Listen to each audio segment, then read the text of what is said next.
olen alates 89. aastast, aga sahajuhi ametit on siis kas 94. või niimoodi midagi, et päris täpselt ei mäletagi enam. Minu esimene auto, millega ma hakkasin lund lükkama, oli Sadul Krass auto, mida tänapäeval paljud enam ei mäletagi.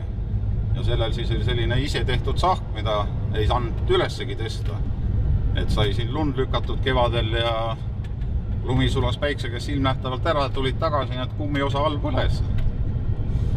Et selliseid huvitavad ajad jah, aga noh, ikka ütleme, iga aastaga läheb asi järjest paremaks, et ikka tuleb jälle midagi uut ja et on nagu mõeldud ka natuke rohkem selle saha peale, et tulevad need lisaterad sinna alla ja iga tera nagu mängib eraldi ja et asi ikka muutub paremuse poole järjest. Sahajuhi igapäevased opereerimised on esisahk, külgsahk ja puistur, mis nõuavad oma osa, et sa pead siin kogu aeg peeglitesse vaatama, et kuhugi taha sul see külgsahk kinni ei jää.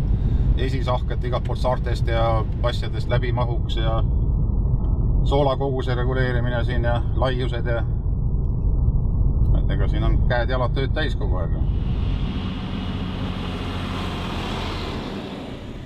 Et kalonn enda tagant mööda lasta ma olen proovinud, olen tee peale seisma jäänud, siis kalonn ka seisab kõik sinu taga ja siis sealt tagant kuskilt keegi hakkab süstima, selle peale tuleb keegi vasta, ei saa ta mööda.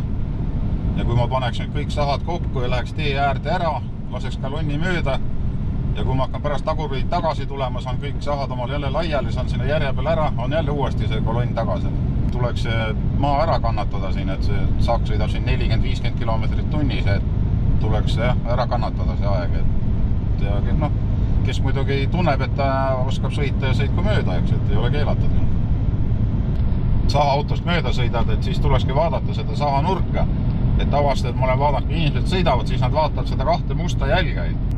Aga tavaliselt see saha nurk on tee teljejoone peal või isegi sutsu üle. No tänapäeval on ikka asi tükk paremaks läinud, et ikka, eks neid hulle ole kogu aeg olnud, aga ikka enam-vähem on selline mõistlik suhtumine. Mõned ikka on, sõidavad mööda ja signaalitavad ja vilgutavad taga seal ja aga noh, neid on vähe.